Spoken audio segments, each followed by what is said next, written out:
सभी को जय सिया राम। जैसे कि आप लोग जानते हैं, हम श्रीमद् गोस्वामी तुलसीदास जी कृत श्री रामचरितमानस रामायण पढ़ रहे हैं। पिछली वीडियो में हमने पढ़ा था, हे सुजान रात बड़ी अंधेरी है और वन बड़ा गहवर है, रास्ता भी नहीं सूझता है, इससे आज यहीं रहो, दिन निकलते ही चले जाना। आज हम इससे आगे पढ़ेंगे। तुलसीदास जी कहते हैं कि जैसे होनहार होती है वैसे ही सहाय बन जाती है। आप तो उसके पास नहीं आती हैं, परंतु उससे वहाँ ले जाती हैं। आपकी आज्ञा सिर माथे कह घोड़े को पेड़ से बांध राजा बैठ गया और उसकी प्रशंसा कर राजा ने चरणों की वंदना कर अपने भाग्य की सराहना की। फिर राजा दीनता से बोला कि हे प्रभु, मैं आपको पिता जानकर एक ढिठाई करता हूँ। हे मुनि, अपना पुत्र और सेवक जान अपना नाम बता दीजिए। राजा ने उसे नहीं पहचाना, लेकिन उसने राजा को पहचान लिया। राजा का हृदय तो शुद्ध था, पर वह मुनि कपट में प्रवीण था। वह एक तो वैरी, दूसरी क्षत्रिय, तीसरी राजा। इससे वह छल बल कर अपना कार्य सिद्ध करना चाहता है। वह राज्य के सुखों को याद कर दुखी था। अवे की तरह उसकी छाती जलती थी। कानों से राजा की बात सुन वैर को याद कर जी में प्रसन्न हुआ। तब वह कपट में डूबी हुई युक्ति पूर्वक कोमल वाणी से बोला कि अब हमारा नाम निर्धन, घर हीन व भिखारी है। राजा बोला, हे प्रभु, जो आप सरीखे निर्भिमानी तत्ववेत्ता हैं, वे असली रूप को छिपाए रहते हैं और सब भांति कुशल होने पर भी कुवेश बनाए रखते हैं। इसी से संत और वेद कहते हैं कि अत्यंत दरिद्री भगवान को प्रिय है। तुम जैसे निर्धन, गृहहीन भिखारियों को देख ब्रह्मा और शिव को संदेह होता है। आप जो भी हो, हमें क्या, मैं आपको प्रणाम करता हूँ। हे स्वामी, अब मुझ पर कृपा करिए। राजा की स्वाभाविक प्रीति और विश्वास देखकर सब प्रकार से उसे अपने फंदे में फंसा स्नेह जनाकर कहने लगा कि हे राजन सुन, मैं सत्य भाव से कहता हूँ, यहाँ रहते मुझे बहुत काल व्यतीत हो गया है। न अब तक मुझे कोई मिला, न किसी से मैंने अपना भेद कहा, क्योंकि संसार की प्रतिष्ठा अग्नि के समान है। वह तप रूपी वन को जलाकर भस्म कर देती है। गोस्वामी जी कहते हैं कि सुंदर वेश को देख मूढ़ के साथ चतुर भी धोखा खा जाते हैं। सुंदर मोर को देखो, उसकी बोली अमृत के समान है, पर सर्पों को खाता है।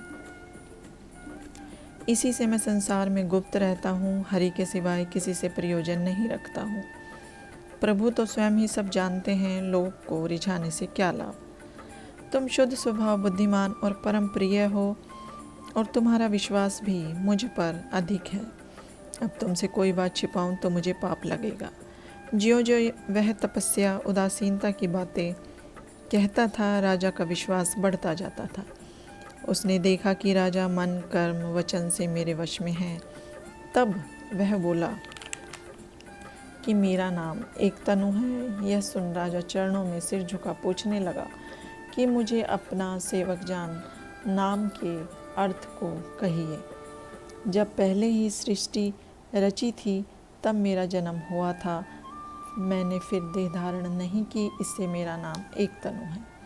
हे पुत्र, मन में आश्चर्य करने की बात नहीं, तपस्या से कुछ भी दुर्लभ नहीं है। तप के बल से ब्रह्मा जी संसार की रचना और विष्णु पालन करते हैं। तपोबल से शिव संहार करते हैं। तप से संसार में कुछ भी दुर्लभ नहीं है।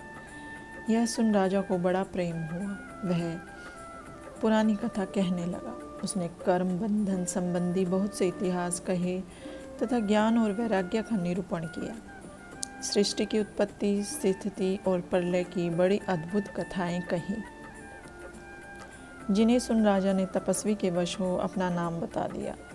तपस्वी बोला, हे राजा, मैं तुझे जानता हूँ। जो कपट तुमने किया सो मुझे अच्छा लगा है। हे राजा, नीति का वाक्य है कि चाहे जहाँ राजा अपना नाम नहीं बता देते, तेरी बड़ी चतुराई देख मैं तुझ पर बड़ा प्रसन्न हुआ। हे राजा, तेरा नाम प्रताप भानु है। तेरे पिता का नाम सत्यकेतु था। गुरु की कृपा से सब जानता हूँ, परंतु कहने से अपनी बात जाती रहती है। हे तात, तुम्हारे स्वभाव की सरलता, प्रीति, प्रतीति, नीति और निपुणता देख मेरे मन में प्रतीति हो गई। इसी से मैंने सब कथा कही है। हे राजा, अब मैं तुझ पर प्रसन्न हूँ, जो इच्छा हो सो मांग। यह सुन राजा बड़ा प्रसन्न हुआ और चरण पकड़ विनती कहने लगा, हे मुनि, आपके दर्शन ही से चारों पदार्थ मेरे हस्तगत हो गए हैं, तो भी आपको प्रसन्न देख दुर्लभ वर मांग कर शोक रहित होना चाहता हूँ। हे प्रभु, मैं अजर अमर और शोक रहित हो जाऊँ, मुझे संग्राम में कोई जीत न सके। निष्कंटक होकर पृथ्वी पर 100 कल्प तक एक छत्र राज्य करो। तपस्वी ने कहा, हे राजन, ऐसा ही होगा, पर एक बात कठिन है, सो तुझ सुन। केवल एक ब्राह्मण कुल को छोड़कर काल भी तेरे चरणों में शीश नवाएगा। ब्राह्मण तप बल से बलवान होते हैं, उनके कोप से कोई नहीं बच सकता। हे राजा, जो ब्राह्मण वश में कर लो तो ब्रह्मा विष्णु महेश भी वश में हो जाए। ब्राह्मणों के कुल से किसी का जोर नहीं चलता है। मैं दोनों भुजा उठाकर सब सत्य कहता हूँ। हे राजा, ब्राह्मणों के शोक के बिना तेरा नाश कभी नहीं होगा। राजा उसके वचनों को सुन प्रसन्न हुआ और बोला, हे नाथ, अब मेरा विनाश न होगा। हे कृपा निधान प्रभु, आपकी कृपा से मेरा सभी समय कल्याण होगा। वह कपटी मुनि बोला कि हे राजा, जो हमारे मिलने की और अपने वन में मार्ग भूलने की बात तुम किसी से कहोगे तो इसमें मेरा दोष नहीं। हे राजा, इसलिए मैं तुम्हें रोकता हूँ कि इस कथा को कहने से तेरा काम बिगड़ जाएगा। यह बात छठे कान में पड़ते ही तुम्हारा नाश होगा, यह सत्य है। हे राजा, इस बात के प्रकट होने अथवा विप्रशाप से तुम्हारा नाश होगा और उपायों से नाश नहीं होगा, चाहे शंकर विष्णु ही क्यों ना कोप करें। राजा ने कहा, हे नाथ, विप्र और गुरु के कोप से कौन बच सकता है?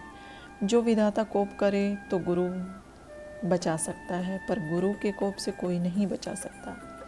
तुम्हारे कहे अनुसार चलने से मेरा नाश भी हो जाए तो मुझे सोचना होगा, पर एक डर से डरता हूँ कि ब्राह्मणों का शाप अति घोर होता है।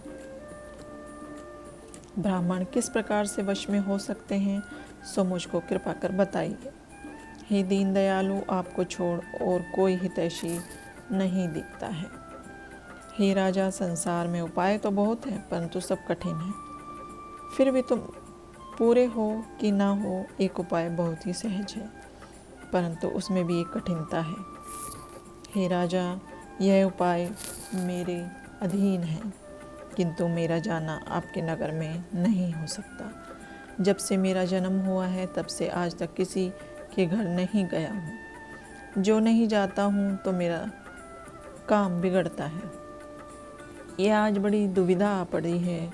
यह सुन राजा बोला कि हे नाथ, शास्त्र में ऐसा कहा है कि बड़े छोटे से प्रेम करते हैं, पर्वत अपने सिर पर घास धारण करते हैं, समुद्र अपने सिर पर फेन धारण करता है, पृथ्वी सिर पर धूलि को रखती है। ऐसा कह राजा ने चरण पकड़ लिए और कहा, हे स्वामी, कृपा कीजिए, मेरे लिए आप दुख सहन करो, आप भी सज्जन और दीन दयालु हैं। राजा को अपने अधीन जान वह धूर्त तपस्वी कहने लगा, हे राजा सुन, मैं तुझसे सत्य कहता हूँ कि संसार में मुझको कुछ भी दुर्लभ नहीं है। मैं तेरा काम अवश्य करूँगा। तू मन, कर्म और वचन से मेरा भक्त है, पर योग, युक्ति, तप और मंत्र का फल तभी होता है जब छिपाकर किया जाए। हे राजा, मैं रसोई करूं और तुम परोसो, परंतु मुझको कोई न जाने। जो जो उस अन्न को खाएगा वही तेरी आज्ञा का पालन करेगा। हे राजा सुन, फिर उनके घर जो कोई जीमेगा वह भी तेरे वश में हो जाएगा। हे राजा, जाकर वही उपाय रचो और संवत भर का संकल्प करो। नित्य नए 1 लाख ब्राह्मणों का कुटुंब सहित निमंत्रण करो और मैं तुम्हारे संकल्प तक दिन में रसोई तैयार कर दिया करूँगा। हे राजा, इस थोड़े ही कष्ट से सब ब्राह्मण तुम्हारे वश में हो जाएंगे। फिर ब्राह्मण होम, यज्ञ और सेवा करेंगे, उससे देवता तुम्हारे वश में हो जाएंगे। और एक बात मैं तुमको समझाता हूँ कि इस वेश में कभी नहीं आऊँगा। हे राजा, मैं अपनी माया करके तेरे पुरोहित को हर लाऊंगा। तप के बल से उसको अपने समान करके यहाँ 1 वर्ष तक रखूँगा और हे राजा, मैं उसका वेश धर कर सब प्रकार से तेरे काम संभाल लूँगा। हे राजा, रात्रि बहुत हो गई है, अब सो। हमारी तुम्हारी भेंट आज के 3रे दिन होगी। मैं तपोबल से तुमको घोड़ा समेत तुम्हारे घर पहुंचा दूंगा। मैं वही तुम्हारे पुरोहित का वेश धर कर आऊँगा, पर तुम मुझको तब पहचानना जबकि मैं तुमको एकांत में बुलाकर यहाँ की सब कथा सुना। राजा आज्ञा मानकर सो गया। वह छली ज्ञानी आसन पर जा बैठा। राजा थका था, उसे गहरी नींद आ गई, पर वह कपटी कैसे सोता, उसे तो सोच पड़ा था। तभी कालकेतु राक्षस उसके पास आया, जिसने सूकरबन राजा को भुलाया था। यह उसी तपस्वी राजा का परम मित्र था और बहुत से कपट जानता था। इनके 100 पुत्र और 10 भाई थे, जो बड़े दुष्ट और देवताओं को दुखदायी थे। ब्राह्मण, संत और देवताओं को दुखी देख राजा ने उनको संग्राम में मार डाला था। उस दुष्ट ने पिछले वैर को याद कर तपस्वी राजा से मिलकर सलाह की और जैसे शत्रु का नाश हो वही उपाय रचा। भावी वश राजा भी न समझ सका। जो तपस्वी शत्रु अकेला भी हो तो भी उसे छोटा न समझे, क्योंकि देखो, राहु का सिर मात्र रहने पर भी अब तक सूर्य व चंद्रमा को दुख देता है। तपस्वी अपने मित्र को देख हर्षित हो उठकर मिला और मित्र को सब कथा कह सुनाई। तब तो वह राक्षस प्रसन्न होकर बोला, हे राजा, जो तुमने मेरा उपदेश माना तो मैं शत्रु का नाश कर दूंगा। अब सोच को त्यागो, बिना औषधि ही विधाता ने रोग का नाश कर दिया।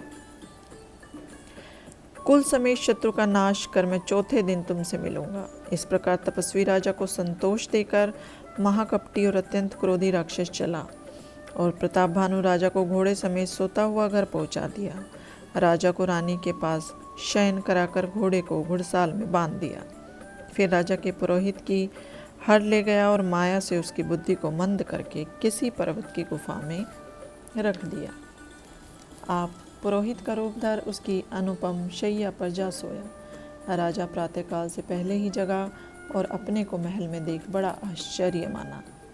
मन में मुनि की महिमा को जान धीरे से उठा, जिससे रानी न जागे, और उसी घोड़े पर चढ़कर वन को चल दिया। यह नगर के किसी स्त्री पुरुष ने ना जाना। दोपहर को राजा आया तो घर में उत्सव होने लगे, बधाई बजने लगी। जब राजा ने उप रोहित को देखा तो चकित हो उस कार्य का स्मरण करने लगा। राजा को 3 दिन युग के समान बीते, क्योंकि कपटी मुनि के चरणों में उसकी प्रीति थी। समय जान पुरोहित ने राजा को एकांत में ये सब बात समझा दी। गुरु को पहचान राजा हर्षित हुए। भ्रम के वश उनको कुछ चेत न रहा और तुरंत 1 लक्ष ब्राह्मणों को कुटुंब समेत निमंत्रण दिया। पुरोहित ने 6 रस और 4 प्रकार के भोजन बनाए। उसने मायामयी रसोई तैयार की और भी बहुत से व्यंजन थे जिनको कोई नहीं गिन सकता। अनेकों हिरणों का मांस रांधा, जिसमें उस दुष्ट ने ब्राह्मण का मांस भी मिला दिया। भोजन के लिए सब ब्राह्मण बुलाए और पांव धोकर सादर बैठाए। जब राजा परोसने लगा तो उस समय आकाशवाणी हुई, हे ब्राह्मणों, उठ कर अपने घर जाओ, यह अन्न मत खाओ, इसमें बड़ी हानि है। रसोई में ब्राह्मण का मांस बना है। यह सुन ब्राह्मण उठ बैठे। राजा व्याकुल हो गया, उसकी बुद्धि मोह में भूली थी। होनहार वश मुख से कुछ भी न बोल पाया। तब बिना कुछ विचार किए हुए ब्राह्मण लोग क्रोधित हो बोले, हे मूर्ख राजा, तू जाकर अपने कुटुंब सहित राक्षस हो जा। हे नीच क्षत्रिय, तूने ब्राह्मणों को बुलाकर कुटुंब सहित नष्ट करना चाहा, परंतु ईश्वर ने हमारा धर्म रखा तो कुटुंब सहित नष्ट हो जाएगा। इस संवत भर में तेरा नाश हो जाएगा।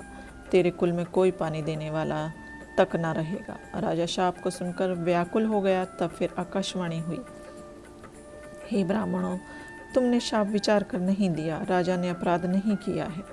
आकाशवाणी को सुन ब्राह्मण चकित हो गए और राजा रसोई घर में गया। देखा तो वहाँ न भोजन है और न वह रसोइया है। तब राजा चिंतित हो लौट आया और सब कथा ब्राह्मणों को सुना। भयभीत हो पृथ्वी पर गिर पड़ा। आज के लिए इतना ही। अब हम इससे आगे नेक्स्ट वीडियो में पढ़ेंगे। सभी को जय सिया राम।